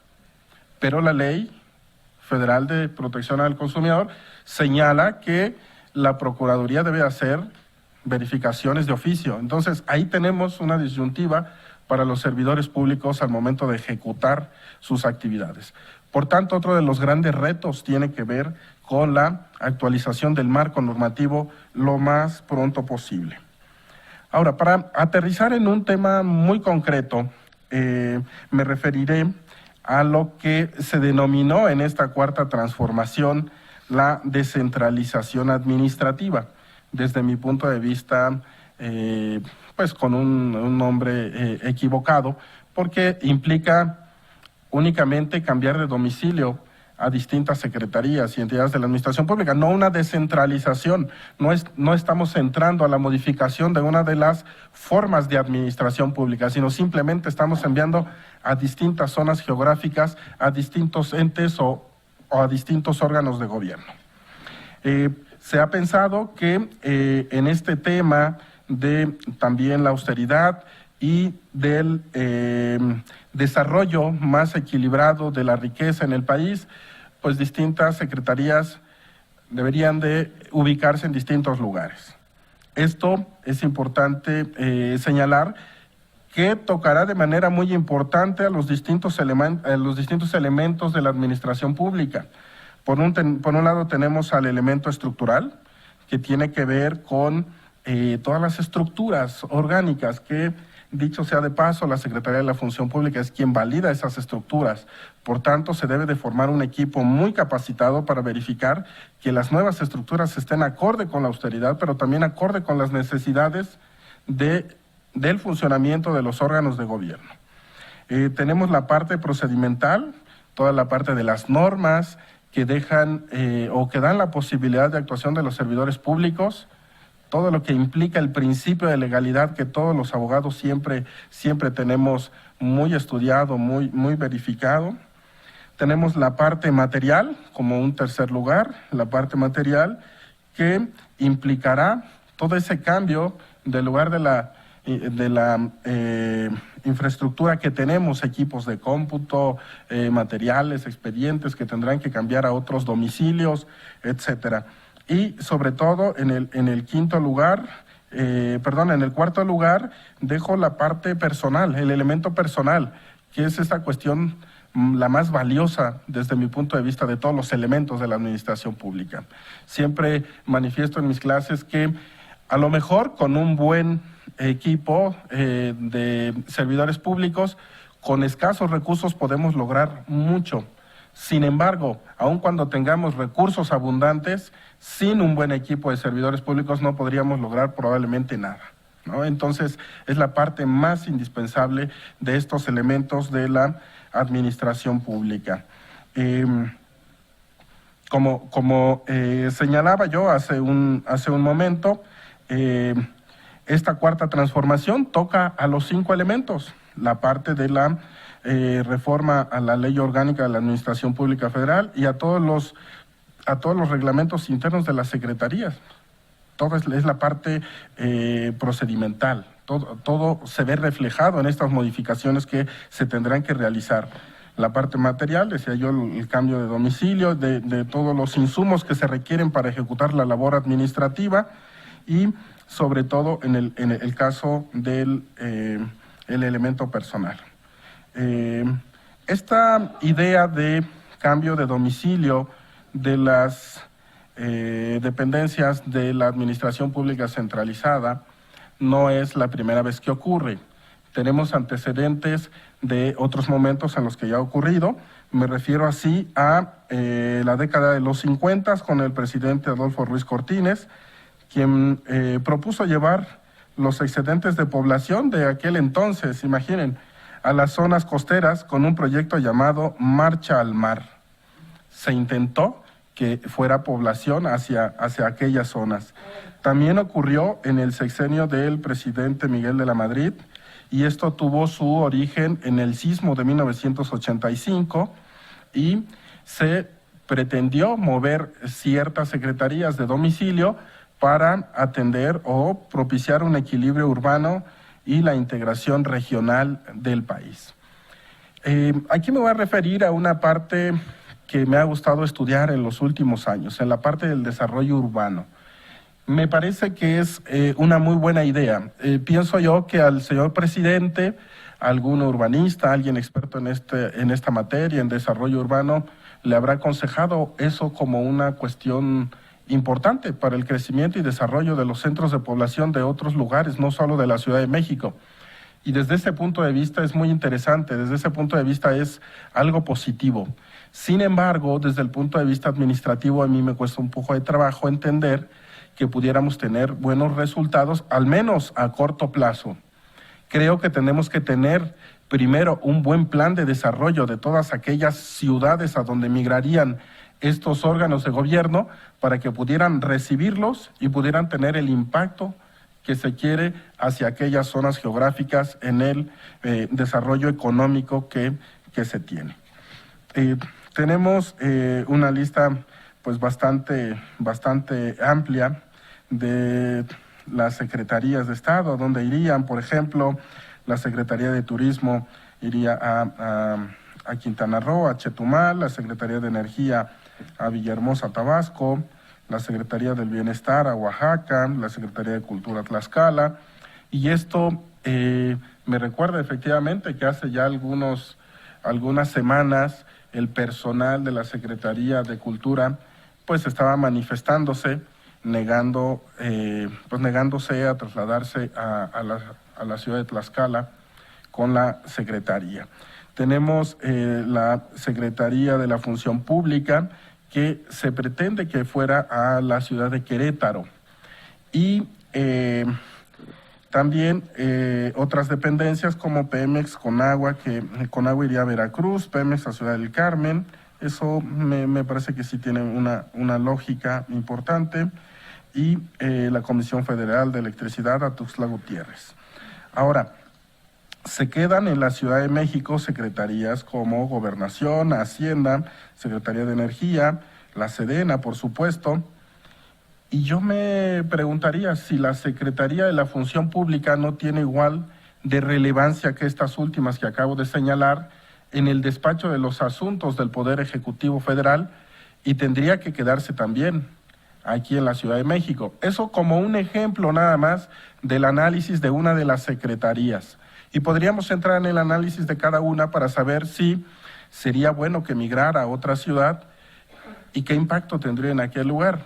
En el caso de la Secretaría de la Función Pública, que traté de hacer un análisis un poco detallado, me parece que no sería lo más adecuado.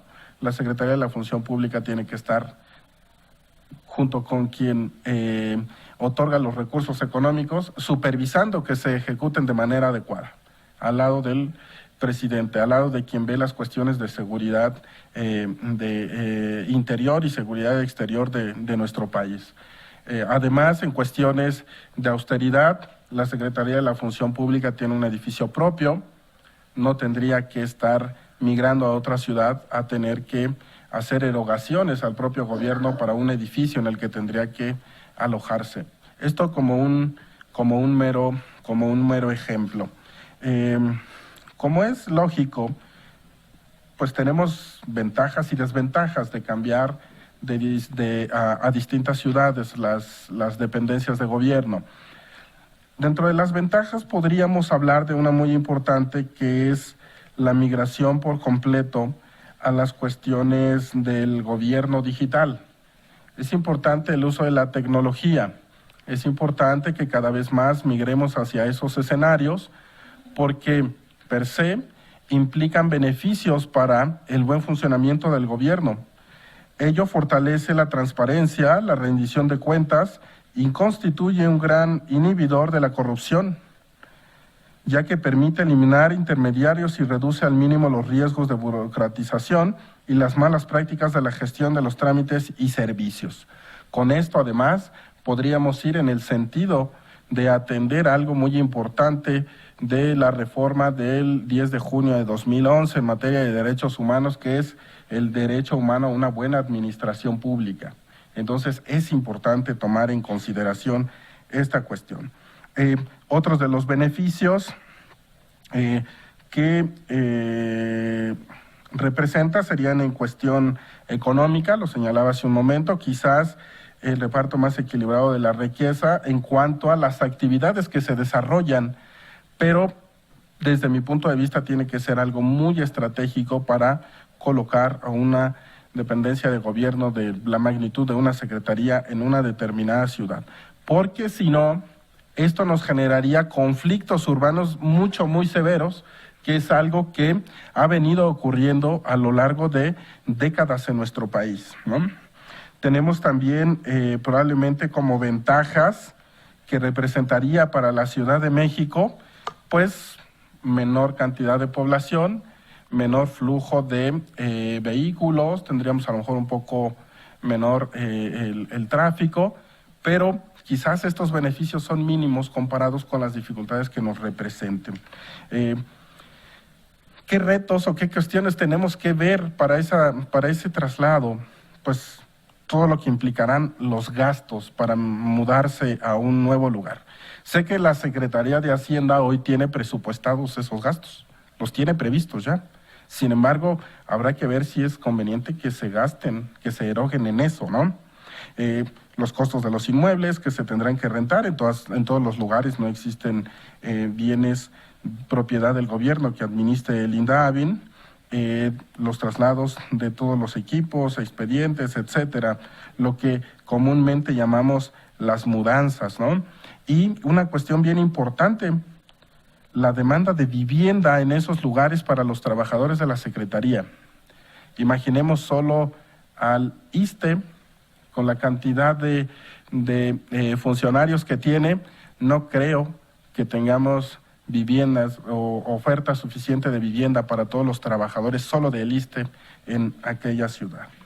Obviamente también tenemos dificultades o implicaciones laborales. Lo señalé hace un momento con los trabajadores de la Secretaría de Cultura y pues todo esto a mí me trae como una reflexión o como una conclusión la elaboración de un programa para migrar estas dependencias a otro lugar. Sí creo que puede reportar beneficios, pero hacerlo de manera programada, de manera muy analizada y sobre todo de una buena verificación de los lugares a donde irían para que no generen una problemática, porque a lo mejor a la Ciudad de México le conviene tener menos población, pero a determinadas ciudades no le va a convenir de pronto tener un exceso de población. Hasta aquí dejo mis reflexiones. Si alguien tiene algún comentario, con mucho gusto lo podemos platicar después. Muchas gracias.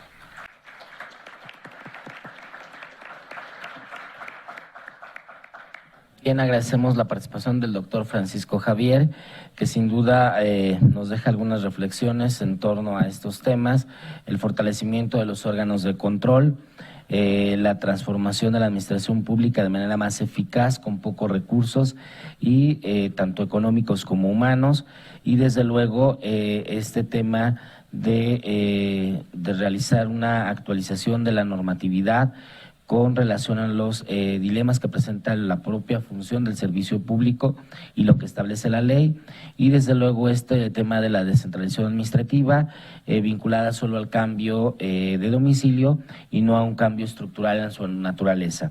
Y desde luego, bueno, pues una preocupación es en cuanto al tema del desarrollo urbano y su impacto que pudiese generar este cambio de secretarías.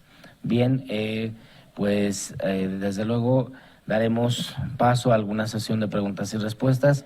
Por los tiempos, solamente daremos oportunidad a 2 intervenciones, de 2 preguntas del público y que sean concretos su pregunta para que los ponentes tengan máximo 2 minutos para dar respuesta a las preguntas planteadas. Entonces, la última intervención del maestro Ortiz Velasco es la que me motivó a llegar al Congreso de Administración Pública, ¿no?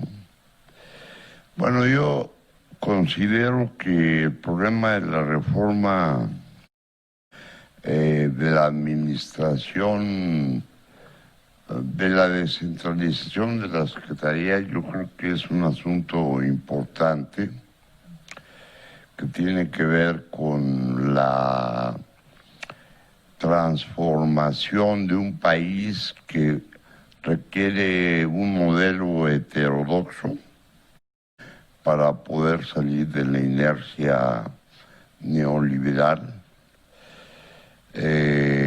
y poder nuevamente reasumir, yo diría, una orientación un tanto de gobierno cardenista en su tiempo. Y en ese sentido creo que el problema hoy de la descentralización de las secretarías debe estar basado en un asunto de subsecretarías administrativas. Es decir, sí es conveniente que haya una descentralización subsecretarial regional que pueda abarcar mejor, dar educación a la nación en lo que el mexicano desee y esté dispuesto a realizar. Porque no es fácil decir que todos queremos la universidad si todos no estamos aptos para poder soportar, digamos, el trabajo intelectual.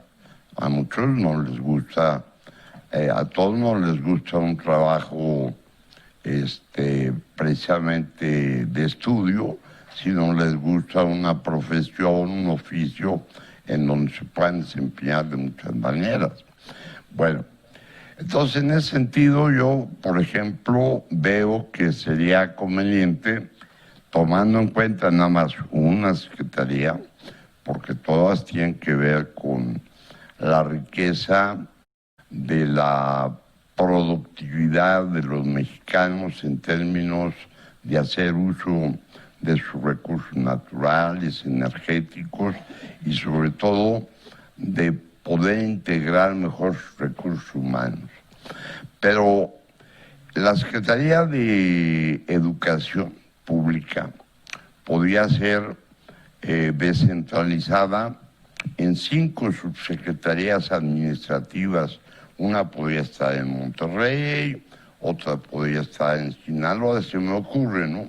Otra podría estar en Guadalajara, en Veracruz y en Puebla.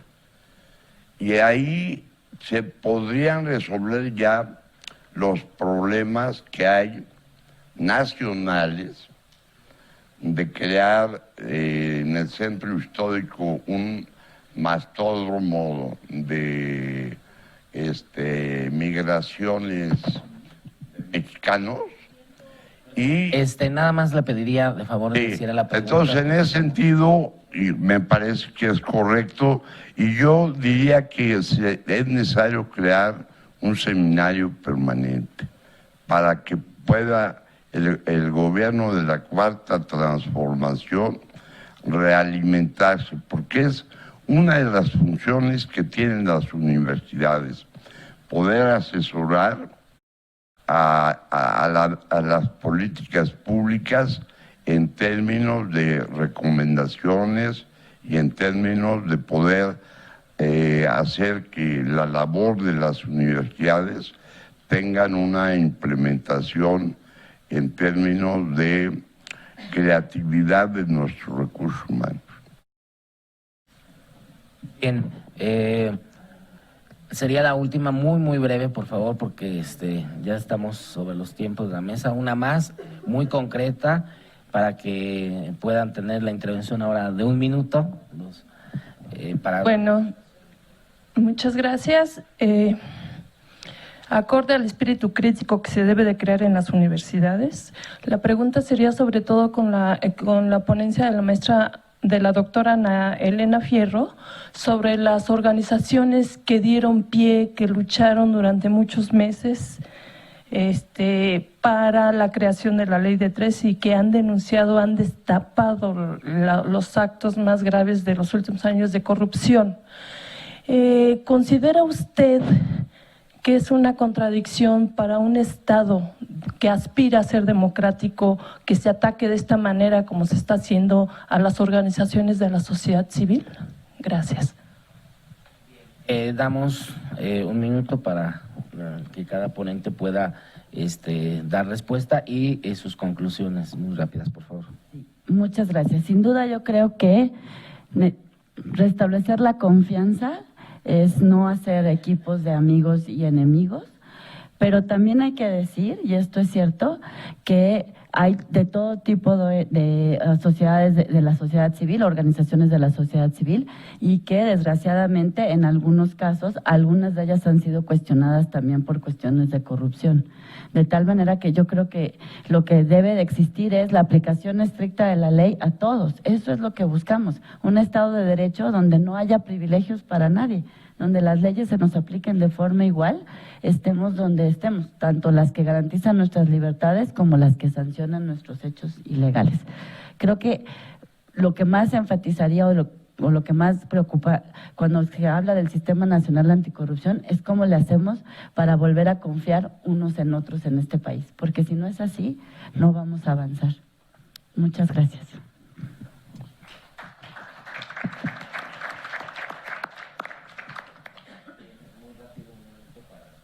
Establecer sus conclusiones y contestar a la pregunta que fue formulada muy rápido para cada uno de los restantes ponentes, por favor. Bueno, en torno a mis conclusiones, básicamente es que yo observo una marcada centralización en esta conformación de la administración pública, centralización que yo creo que en gran medida obedece a los altos grados de corrupción alcanzados y yo creo que de alguna manera el tener todo bajo control en pocos centros de poder puede ser más manejable para ejercer este combate contra la corrupción. Siento que el presidente también le está apostando mucho a tratar de resurgir un conjunto de valores morales que él piensa que han caído en decadencia y yo creo que de alguna manera en ese sentido yo estoy de acuerdo con él, que no sé si a lo mejor la manera adecuada sea a través de la publicación de esta cartilla moral. Creo que definitivamente no estorba, la cartilla en realidad es buena, está hecha obviamente en otra época, pero realmente leerla es interesante. Pero básicamente yo creo que hay que tener cuidado también con la centralización para evitar abusos de poder y en un momento dado atrofias o alguna parálisis en el ejercicio de las funciones, por ejemplo, que desempeña la Secretaría de Hacienda o la Oficina de la Presidencia. Gracias.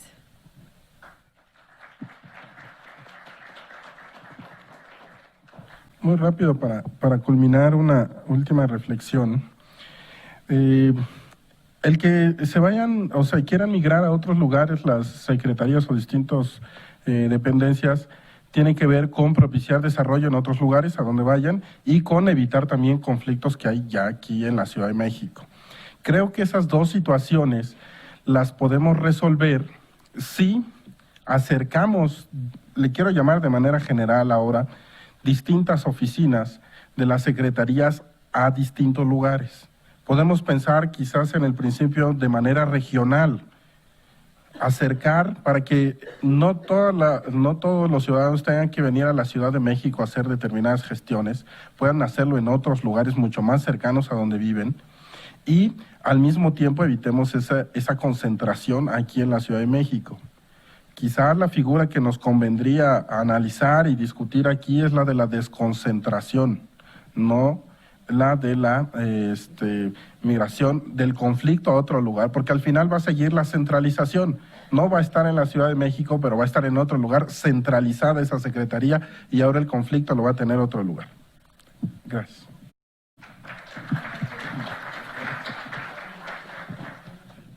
Muchas gracias. Yo voy a retomar el punto que acaba de señalar el doctor Kukis. Me parece que en esta ocasión, y vale decir, muchos de la desconcentración que se da está a veces sustentada en un interés político.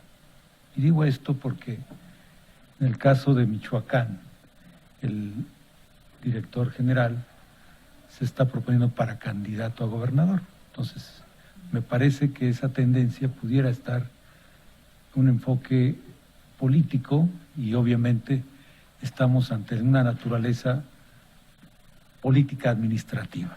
Esa es la realidad. Entonces, no es algo nuevo.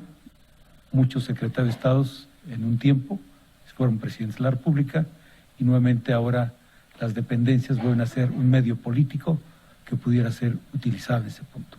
Esto es costoso además. El transferir una dependencia a otro lugar es costoso para la población burocrática y para la población que se asienta y para los que tienen que trasladarse para atender los asuntos. Las delegaciones ya existen, nunca han dejado de existir, en todo el país hay delegaciones de las distintas dependencias, centralizadas y paraestatales. Entonces ahí yo creo que ese es un punto todavía que se está reconstruyendo o se está redefiniendo en ese sentido. Y yo concluiría que una nueva gestión no debiera desatender lo mucho que se ha ido avanzando en la rendición de cuentos, en la profesionalización de la función pública, en la participación ciudadana en las acciones de gobierno, en la ética pública. Yo creo que esto debe reconstruirse o redefinirse en un nuevo entorno de esta nueva gestión que se plantea. Creo que son temas que no están todavía concluidos, están en proceso. Basta señalar que la profesionalización en los estados no existe, en los ayuntamientos tampoco, y en la federación tiene sesgos muy delicados y muy graves. Y no significa eso que no sirva, significa que tenemos que fortalecer la calidad profesional, es decir, personal idóneo, calificado y además con capacidad y retribuido de manera digna, que me parece que son los retos que están vigentes. Gracias.